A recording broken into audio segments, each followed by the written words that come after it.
Wait, somebody's here? Halt!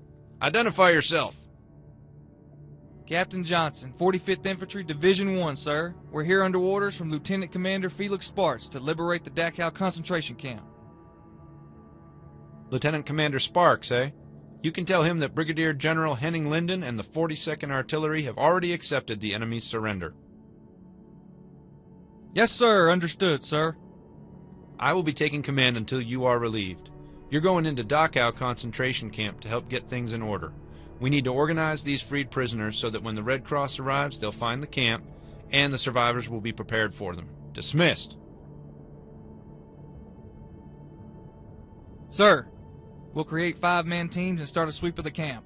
We'll search the watchtowers, organize prisoners, and find people with the greatest medical needs. We'll get them set up for care by those barracks to the east when the Red Cross arrives. You, Mueller, you're with me. Your German skills will be helpful. You can translate for me. Yes, sir.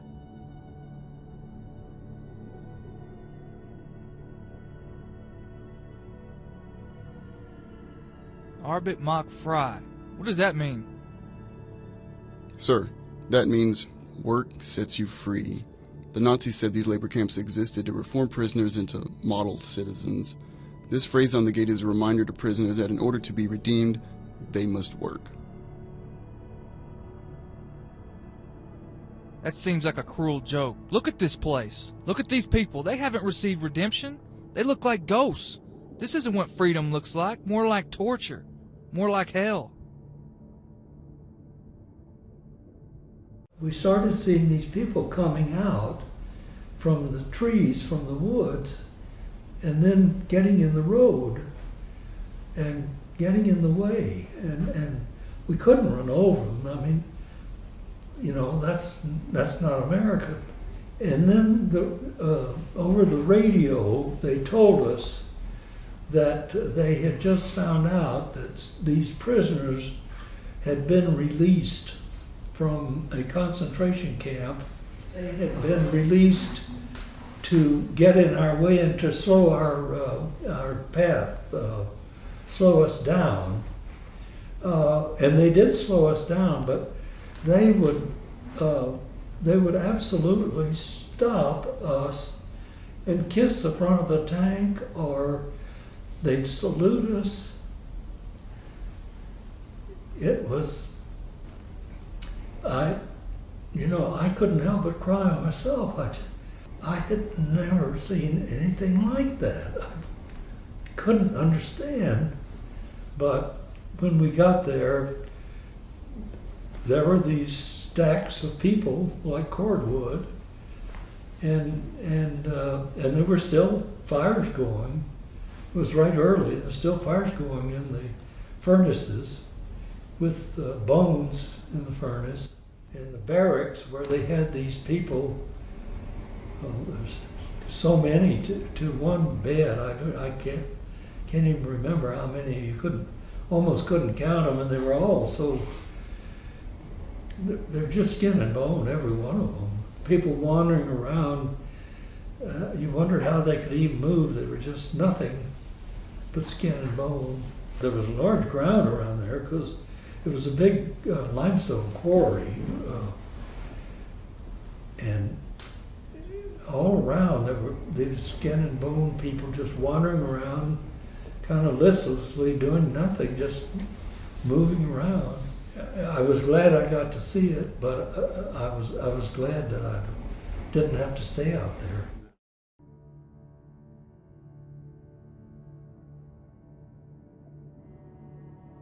I can't believe what I'm seeing. How many prisoners? How many people? So I walked over. I can't recall today whether he walked over with me, showed me where it was, but anyway, I know I got there. And the sight I saw is very, very difficult for me to recount unemotionally even all these years later. There were human skeletons holding on to the wire fence. I guess it was electrified wire, obviously wasn't at that moment. And men, women, children, some too weak to stand, and had on their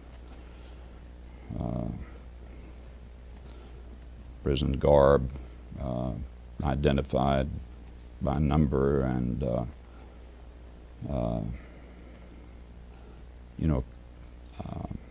just looking at them, they were just, you just can't imagine how man, civilized man, and presumably the Germans were civilized, how they could have inflicted that cruelty here in this century on people who had never harmed them, innocent people. And then I recall going back into some buildings that were the gas chambers, and learned later that the Germans had gassed 200,000 people there at Mauthausen. Did you know who these people were when you saw them? Well, I knew that they were those of the Jewish faith. Yes, of course.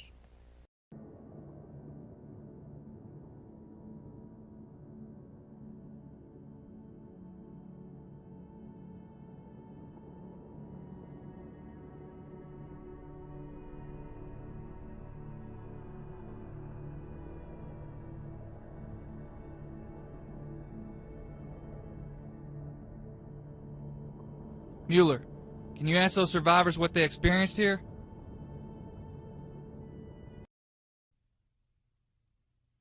And I remember I was laying down, this guy says, "Oh my God, what a sight." A sight. They start picking up the people. They picked them up one by one.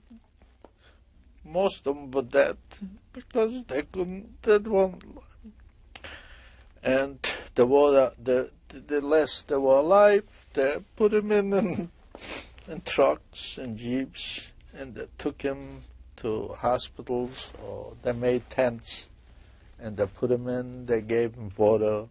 They gave him packets from the Red Cross. And this was bad too, because people, when they got those packages, there was powdered milk, there was chocolate, there was a can of meat, and they were so hungry they didn't care, and they ate it. So hundreds died from eating this stuff because their stomach was no use to food. And I had a guy next to me, I don't know if he was a doctor once or something, he was half dead too. He was, when he got that package, and I think he was Hungarian or Romanian, he says to me, "Don't eat nothing. Don't eat nothing. If you're going to eat anything, you're going to die. The only thing you do, if you have sugar, take the sugar on the mouth and suck on the sugar. It's the only thing you should do." He says, "The rest of them throw away. And if you want to keep it, but don't eat anything. Don't take the milk in your mouth. Don't take the chocolate. Don't take the meat," because they used to give you a can of meat, Spam. "Don't eat it, because if you're going to eat it, you're going to die." And that's what happened. Those people, they eat the stuff. They got diarrhea and they died. This feels more like a nightmare than reality. How will we get them to believe us? Because we will remember. And we will honor these stories. And we will insist that they be heard. Germany, April 12, 1945. Dear Mom and Dad, This will be another short note, mainly to say that I'm okay and doing fine. We're still going ahead and cleaning up the Krauts like so many flies. We operate quite a way back of the armor. In this war of pursuit, there are two fronts, the armor front and the infantry front. Sometimes they are 50 miles apart. When you read in the paper that the 9th Army has advanced 25 miles in a day, it means that the armor has cleared the main highways and points of resistance. Behind them comes the infantry at a much slower pace to mop up the whole area. It is not a dangerous job for us. It is hard work and long riding. Yesterday we supported a battalion in routing out a bunch of SS troopers, OCS candidates, and 15-year-old fanatics from a hideout in the hills. It was a 3-day battle and tough going all the way. Yesterday the company fired more rounds than any time before in the ETO. That shows what it was like. Today we came a long way forward and cleared out of town, Cannon Company taking a decent number of prisoners, including a major. Near the town there was a concentration camp, and a large number of men were about who had just been released. They were in pitiful condition. The ordinary slave labor was healthy enough looking, but these men were sorrowfully mistreated and neglected in their long years in the concentration camp. They were thin, emaciated, and sickly. The skin of their faces was drawn tight over their cheekbones. Their eyes were tired and defeated, their bodies wrecked for malnutrition, overwork, and disciplinary punishment. One Czech of 20, who had been interned for 5 years, had survived a broken neck suffered in a beating, but his mind, poor fellow, was obviously gone. The majority were Poles, and to our Polish-American boys, they told the story of horror and brutality. I talked with the Belgian in French. He was only 26 but looked 40. His feet were badly crippled from the poor shoes he'd had to wear, and badly blistered from walking. Our medic fixed him up as best he could. My heart was the seat of mixed emotions, of ever-increasing hate for the Germans who had done all this, and pity for the men who had suffered so under them. We may have to feed Germans, but by God, we had better not until we make sure that their victims aren't hungry. It's an awful thing to see men who have starved for years. As soldiers, we take what we want to eat and use. They can't do that, so this afternoon we went in the houses and got bread and hams and beer and even shoes for them.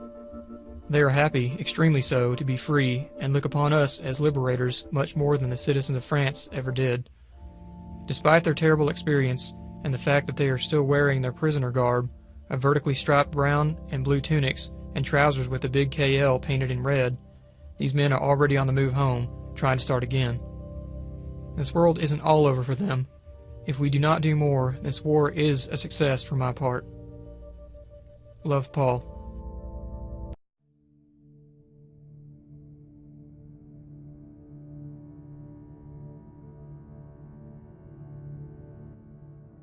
What does that say on the roof? Es gibt einen Weg zur Freiheit. Seine Meilenstein heißen Gehorsam, Ehrlichkeit, Sauberkeit, Nüchternheit, Fleiß, Ordnung, Opfersinn, Wahrhaftigkeit, Liebe zum Vaterland. In English, there is one path to freedom. Its milestones are obedience, honesty, cleanliness, sobriety, hard work, discipline, sacrifice, truthfulness, love of the fatherland. More propaganda.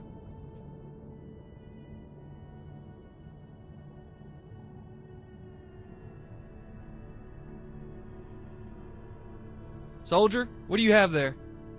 Sir, a belt buckle I found on a German soldier, sir. Gott mit uns? God with us? Did they really think God would sanction this? This cruelty? This hate?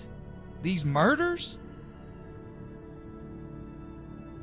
The Germans are not the only ones to have used this slogan, sir. God with us was a battle cry from the late Roman Empire and the Byzantine Empire as well. Many countries have evoked the name of God in their wars. You're right, Mueller. I remember reading All Quiet on the Western Front when it first came out in '29. That passage that he wrote, the guy stabbed the French soldier and finds a photo of the woman and the little girl in a letter. He understands that this enemy soldier was also a man. He asks himself, what's the difference between the two? That was a great war. Are we repeating the same thing now?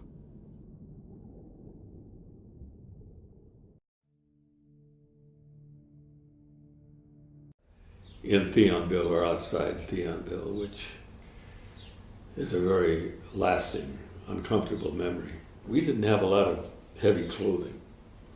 We were getting it gradually, but we had, as a wireman, you had to go out and you work with your hands, so you had gloves. And I lost a glove, and there was no other glove, so I was without a glove. So we were parked on a road in the convoy, and I looked over there, and there was a whole pile of soldiers, dead soldiers. They just lined them up on the road, and then they were waiting for the mortuary trucks to come and pick them up. But they were mostly German soldiers. There was one American who was from our division, had the night before had been killed. So I went through those looking for gloves. I found a glove. I took it from a young German soldier, and on his belt he had "God is with us." Gott mit uns. But my thought was, Jesus, I've been praying to God all my life. And he was my enemy. But the same thing. It didn't make sense. It didn't make any sense at all. Let's keep checking that camp, Mueller.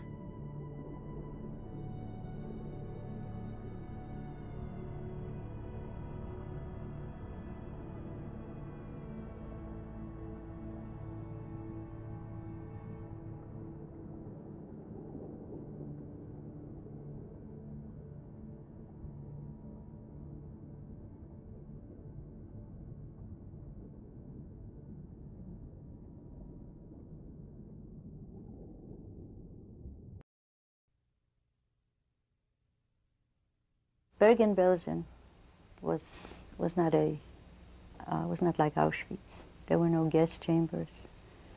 They didn't need any gas chambers. It was a really death camp. I remember we were brought into a big, empty barrack. There was only straw on the floor. We were pushed into that barrack so that you could not stretch your legs. We were sitting with our knees practically up to our, next to our chins. And you couldn't stretch your legs. And it was cold, and we were hungry. But I want to tell you that it didn't take long, and we could stretch our legs, because people were dying. Almost immediately, people were dying all around us. And we had to take out the dead people, and we had to carry them out outside. There were always big piles of dead bodies. And I carried many. I don't know how I kept going. I'll tell you, people have some way of protecting themselves. I know that I never looked at the faces. Just didn't look at the faces. What are we witnesses to, Mueller? How will we tell the story? Hersfeld, Germany, May 27, 1945. Dear Dad and Mom, I have your letters of May 15th and 17th. They did not come in together. I received each of them in 8 days. I am glad there is now a semblance of regularity to our mail delivery. I cannot see how Paul Davidson accumulated all these points. 30 months overseas is only 60.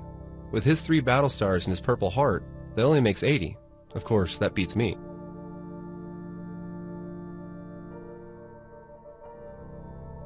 Maybe you read about the newly defined battles over here. I now have 3 battle stars on my ETO ribbon. They're for the Battle of Ardennes, the Battle of the Rhineland, and the Battle of Central Europe. Our present point total is only 48. I enclosed a picture postcard of the hotel I live in now. X marks the door of my room. I often go out through those French doors to sit in the evening or to sunbathe during the day. The place isn't quite the same now. A part of the E in the name has been knocked off by a shell fragment, and many of the windows on that side are broken. Everybody lives in the rooms on the second, third, and fourth floors. I'm on the second. Mine is one of the best in the hotel. Our business office, lounge, game room, and bar are on the main floor. The sun porch just under the roof I use has in a ping pong table. I have played quite a bit since coming here. The next room in is the bar room. They keep cold beer nearly all the time. The other room, the largest, is the lounge and reading room. Its windows are those just under the name of the place. It has in it a photograph, a radio, a piano, and plenty of soft chairs and sofas. Also, there's a PX at one side. Our PX rations come in regularity now. This week we each had 9 candy bars. I was also able to buy fruit juice, peanuts, and a box of Kleenex. The smokers are not doing so well. They still get 7 packs per week, but the brands are not as good. This week they were marvels. I usually buy my snacks and trade them for candy bars. Profiteer?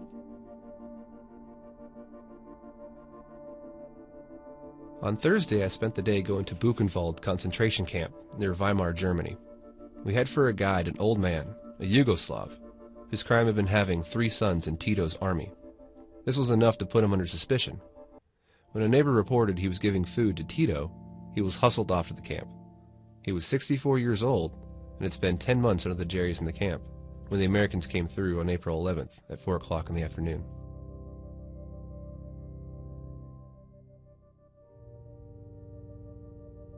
The camp is composed of barracks, approximately 120 feet by 30 feet. It was surrounded by electronically charged barbed wire fences. In the lower half of the camp, the quarantine area, from 15 to 1,800 men were kept in a barrack at one time. 6 men slept in a space 5 feet wide and barely long enough for a man to lie down. The quarantine period lasted 2 to 3 weeks. Then the men were moved into the regular camp. There, only 500 men slept in a barrack. Each barrack was divided in half. In each half was a dining hall and the regular sleeping section. The sleeping room had regular cots, touching side by side and 3 layers high. The catch was that there were 110 cots for 250 men, more than 2 men to a small cot.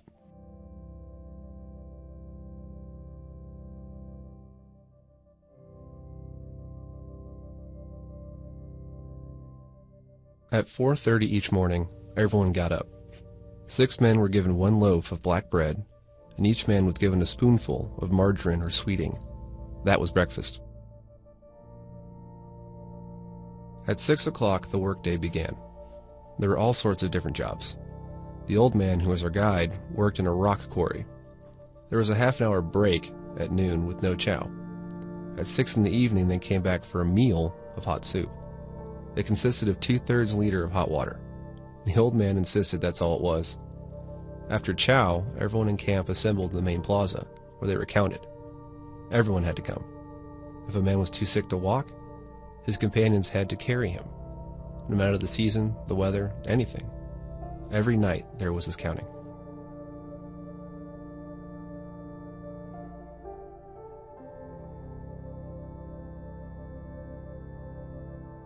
There was one bathhouse in the camp where everyone was allowed to bathe in hot water once weekly. The kitchen was run by camp personnel, but they had nothing to cook. Once every 2 weeks, everyone was paid 3 marks, or 30 cents. 15 cents per week. They were allowed to buy then cigarette packs per week for 40 pfennigs. Sometimes they could buy a glass of weak beer for 20 pfennig.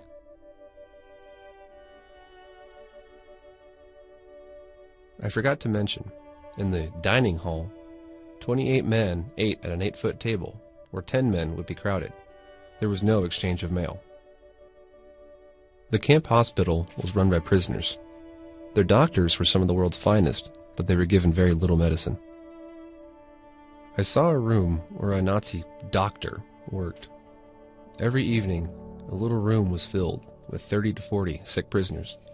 The doctor would come in and lead them into a smaller room, singly, where there were 2 doors.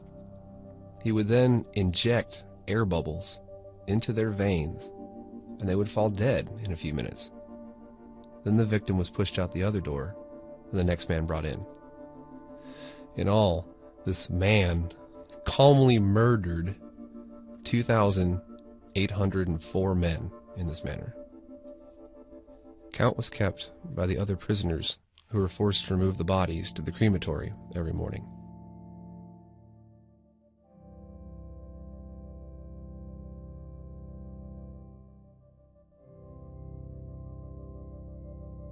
The crematory was an ingenious little contrivance in itself. On one side was a courtyard where the surplus bodies were kept until needed to burn. There the prisoners, given the detail, brought the bodies each morning of the dead from the night before.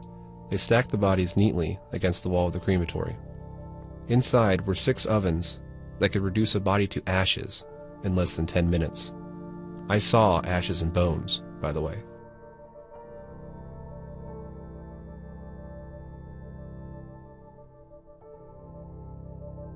On the other side of the crematory was a smaller courtyard with a small gate.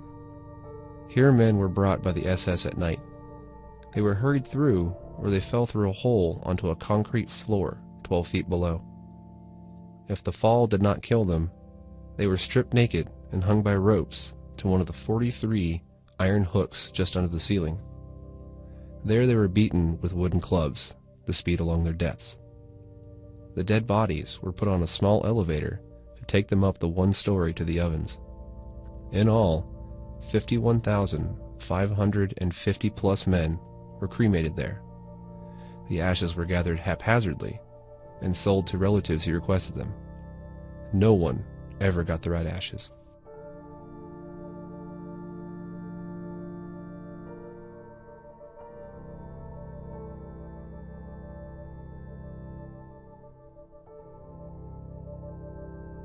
In another small clinic, healthy prisoners were used to test various poisons. I saw different parts of their bodies preserved in alcohol. Well, I'm going now to the boxing matches. I may see Stoney. Love, Othniel. P.S. The boxing matches are off. The 309th, Strong's outfit, was scared of our boys. They want to try next week. That's all I have to write anyway. O.A.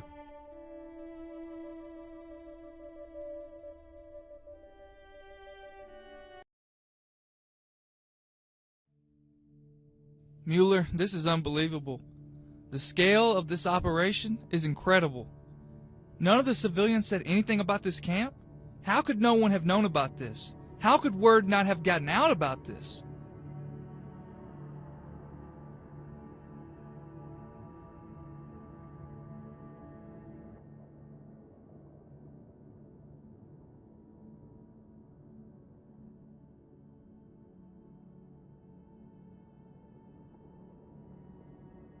Well, you could hear. We didn't know. We didn't know. The stench of the ovens should have given it away, but it didn't even need that. It was obvious what was going on in that enclosed area. Mauthausen. It would go down as infamy, as man's worst inhumanity to man.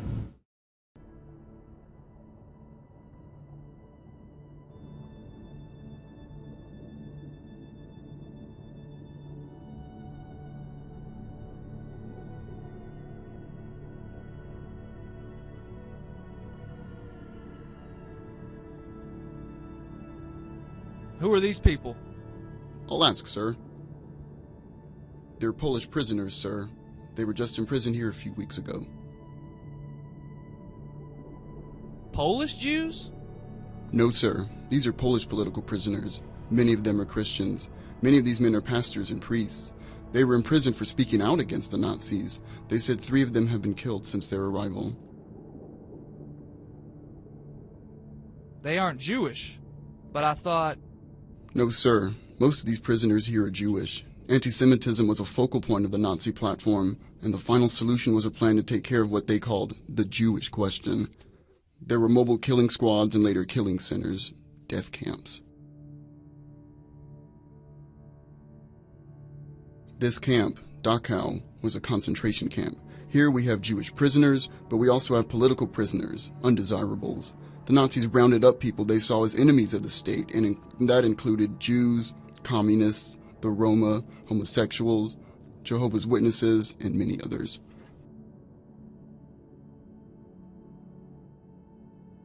This is wrong. This is inhuman. We knew the Nazis were bad. I make a big distinction between the average German soldier and the SS and the Nazis who perpetrated this. The average German soldier didn't know what was going on in these camps. You ever hear the non-fraternization order? We were told we weren't supposed to speak to any civilians. So right the day after liberation, I was in Mauthausen. And I don't know how to explain it, but it was first of all, you could smell it way before you got there. The corpses around there, and they had what they called the hospital yard, and it was where they put people that were dying. No, nothing to keep the weather out, you just stay behind this barbed wire till you die. And we'd stand, and these people would stare at you with a blank look, and all you could do is stare back. We had some prisoners who could speak English, acted as guides. I mean, they took us into the gas chamber, they took us into the morgue or whatever it is, where they knocked the gold teeth out, and so we saw all that. We took us to the crematorium, we were in that, and in the barracks. They brought in extra doctors. Oh, it was a month-long thing to get things back to some semblance of normalcy, and save those that could be saved. But I would guess that probably after we captured it, at least 10,000 more died. And they were just living skeletons. You'd look at somebody, the guy would be standing there stark naked on the other side of the barbed wire, and he'd just look at you with these vacant eyes, and you didn't know what to say to him or anything. His knees looked like this, because everything else, I could have put my hand around a guy's thigh or here. And their hips were huge, and their knees were huge, and their heads were huge, and their rib cage was stuck out all over. It was, their waists, not that big around. I couldn't believe some of them were alive that I saw standing there. I thought, how could anybody even be alive? Maybe they weighed 40, 50, 60 pounds. And you looked at them, they were probably guys that weighed 180 at one time or 190 pounds. It was terrible. Disease, luckily we'd all had all kinds of shots so we didn't get sick, but there was typhus and typhoid and you name it. They were dying from everything you can think of. It was something so different than we had been used to seeing. We saw a lot of dead Germans and a lot of dead Americans, but nothing like this. It's almost impossible to describe.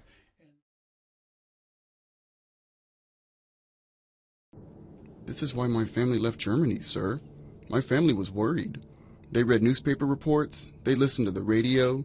When they felt tension and the increase in prejudice on the streets, we left for the States. In 1934, Hitler signed a special instruction to the Gestapo, and it was called Nacht und Nebel, literally night and fog.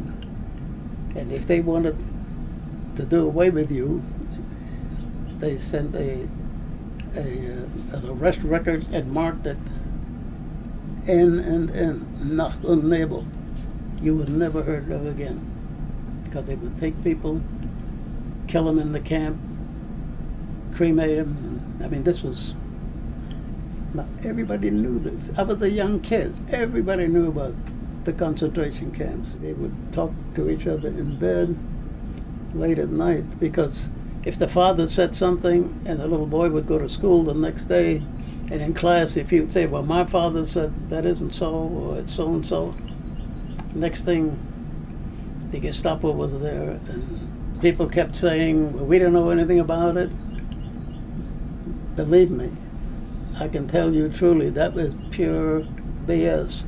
Everybody knew about it. They wanted them to know about it because the threat was, you open your mouth, you wind up in Dachau.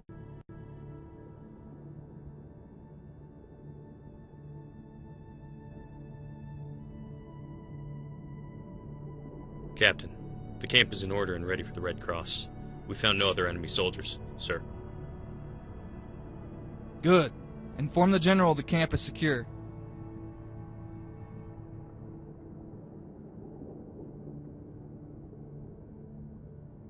They survived this camp, but what's next? How do you live with this horror? This place is literally tattooed in their skin.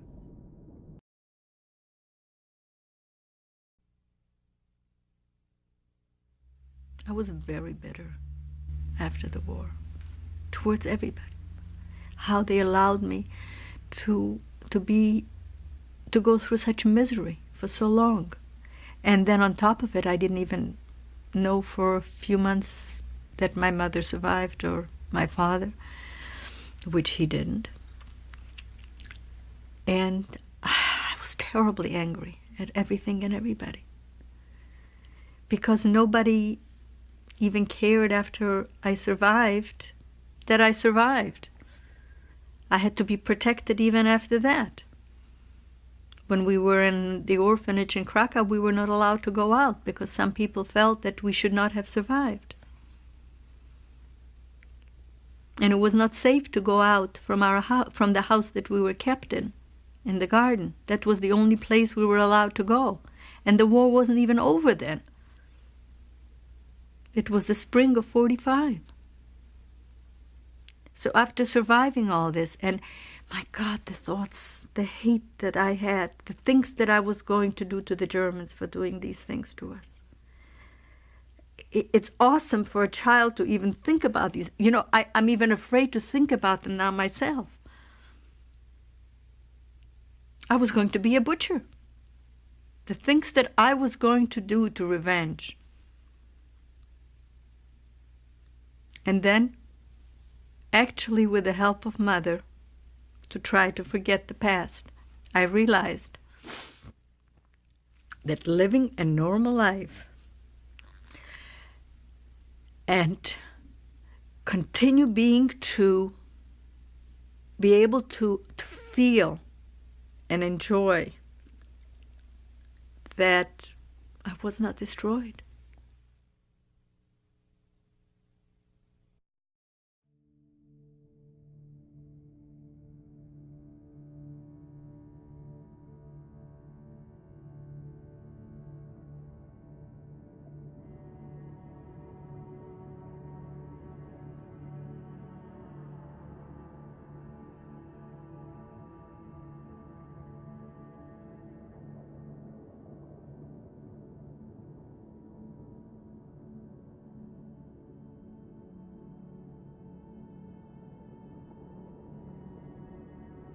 If you will please move over here, we will make sure we get you the help that you need. Sir, this survivor would like me to translate for you. Go ahead. Sir, he wants you to go across the bridge and visit the building on the other side. He said you must see the ovens. He keeps repeating, the ovens. He's very insistent. Tell him we will go. Ask him if there's anything we can do for him. There was a young fella came up to me speaking perfect English. It looked like he was about 15 or 16 years old. He was too young to have been in the German army. And he said, "I see you have cross on your lapel. Are you a chaplain?" I said, "Yes." He said, "Could you think you could do us a favor?" I said, "Well, I could try." It turned out that this person that was talking to me was the young fella, Eliezer Wiesel, who's known better today as Elie Wiesel. There have been documentaries on his life. Well, he didn't know me from Adam, and same thing. I just knew I was meeting a young fella And I was 6 or 8 years older than he, and he was too young to go into the German army, and I was too young to really be a chaplain, but I was there anyhow. And he says, "Could you do something for us?" And I said, "Well, I'll do my best if I can help you." And he said, "First of all, I'd like to take you through some parts of the camp here." And I didn't know what that meant, because I didn't go there for any formal take-through. As you've heard the expression, dead men walking, that's where the people who were in the concentration camp looked. I went to several of them, some who could speak English, and I'd talk a little bit with them. I planned a worship service for them. A chaplain had many different things, ways to put things together. So I planned a Jewish worship service for those who wanted to come. So many of them wanted nothing to do with religion, but those who were genuine in their faith, and there was the opportunity to come to a worship service, they came. We got our carry-alls, those big trucks, and put people who could be carried in those things to a place where we could have a worship service. They had to be lifted on, had to be carried on, crying. They never thought they'd be alive. They were still amazed and blank looks on their faces. Some of them, I'm sure, got on the carry-alls and went not even knowing what was going to be happening. Many of them had been there and not knowing too much about their past, because they'd always been under some kind of care and concentration. I was in charge of the worship service. And we had some little prayer books that were distributed among those that wanted them. And on one side of it was Hebrew prayers. The other side was English. So as they went through the service in Hebrew, then I could follow along in English itself. They cried, they shouted. When they got through, they just raising hands, sort of like our Pentecostals today they were just raising their hands in joy and appreciation. They didn't think they'd ever see that again. They didn't think they'd be alive. How far have these people been pushed? How much have they been tested? Tell him we'll help him. For now, he needs to stay with his group and wait for the Red Cross. But tell him we will be going across that bridge.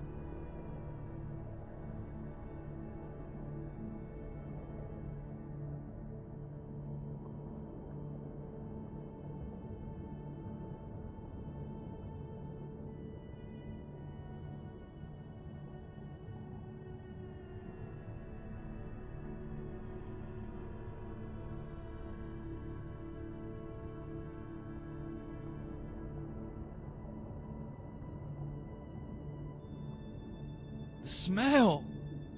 So strong here. What is this place? There was no justice. The gas chambers, that was pretty bad too. But I didn't see any of those. Well, there was a couple of boxcars full of bodies on a siding right outside of the camp. I guess the inmates loaded the dead in those things, and they transported them up to Dachau, where the crematoriums were. The doors, gates, looked like they'd ran through them with a tank or something, because they were just splintered. And the inmates were just wandering out. They'd try to talk to you, and most of them didn't speak English that I could understand. Of course, we weren't prepared to feed any of them or do anything with them, except look at them. We stayed up there about an hour, probably, maybe 2 hours. Everybody got back in the truck without being told to.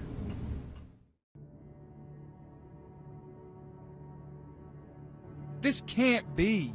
This just can't be. There are bodies, so many bodies, so many lives. As we were going in on the railroad track, here is the main road, the main entrance into the camp from the town of Dachau.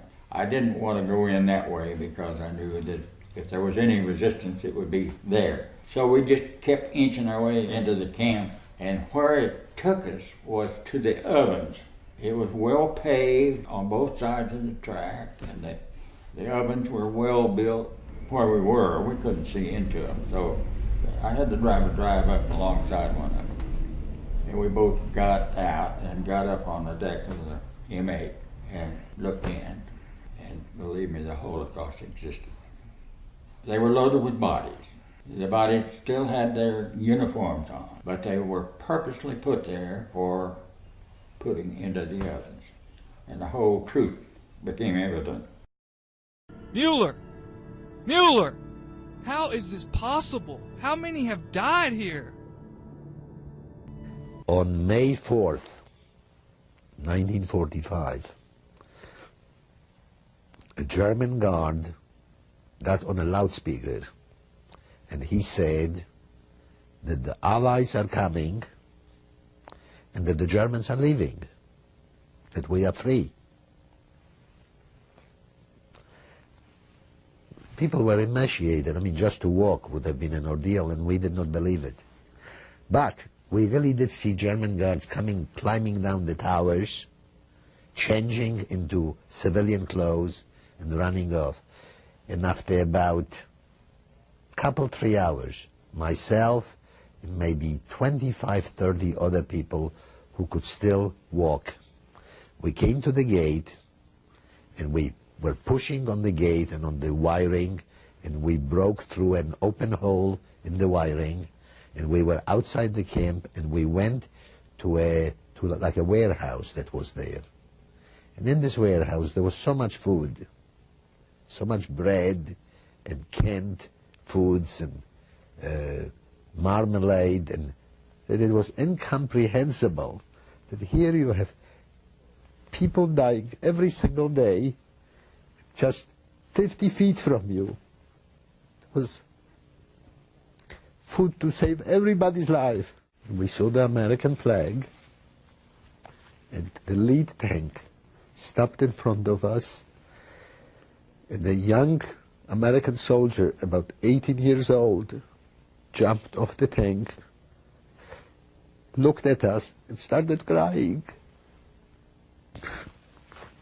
I was told that 24,000 of us walked into Gunskirchen, and in the 20-some days that we were there prior to liberation, that only 2,000 survived, and nobody was killed.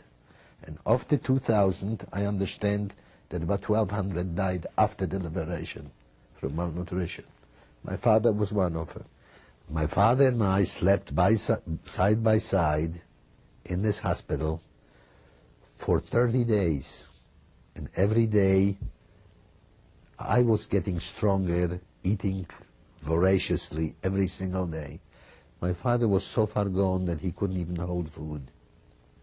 And 30 days to the day that we were liberated, on June 5, 1945, when I woke up in the morning, my father was dead in the hospital next to me, which was the worst thing that could happen to me because, as I told you before, I worshipped my father. And I didn't know what I was going to do. I was 14 and a half years old, free to speak, but I didn't know anything. I didn't know anybody. All of us, we will never be the same. Imagine human beings living or being treated that way. I mean, it's hard to visualize how anybody,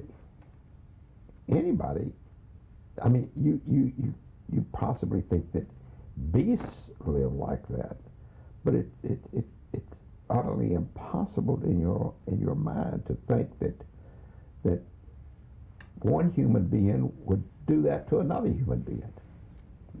No, my attitude, I think, after that was completely changed. I think that I aged. I think that aged me.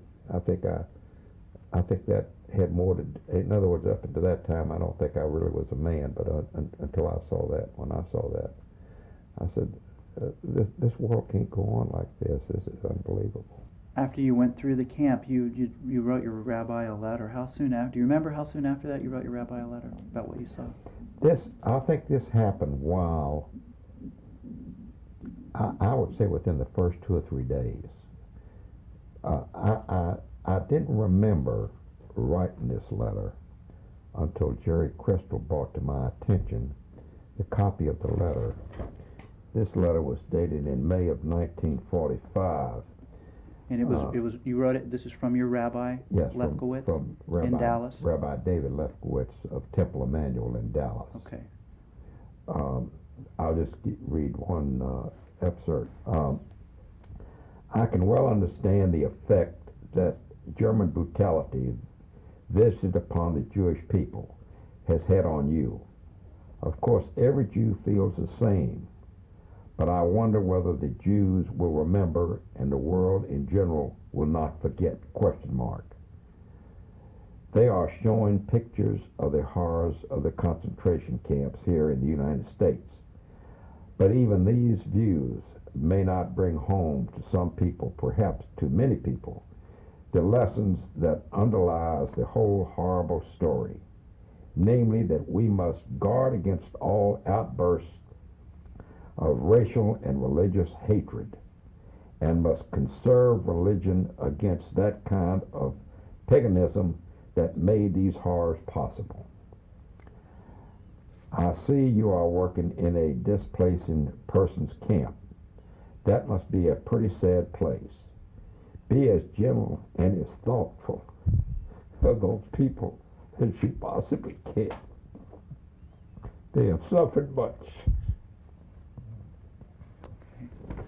You know, that rabbi was incredibly insightful, because that's why you're here today, to continue teaching those lessons of what you saw.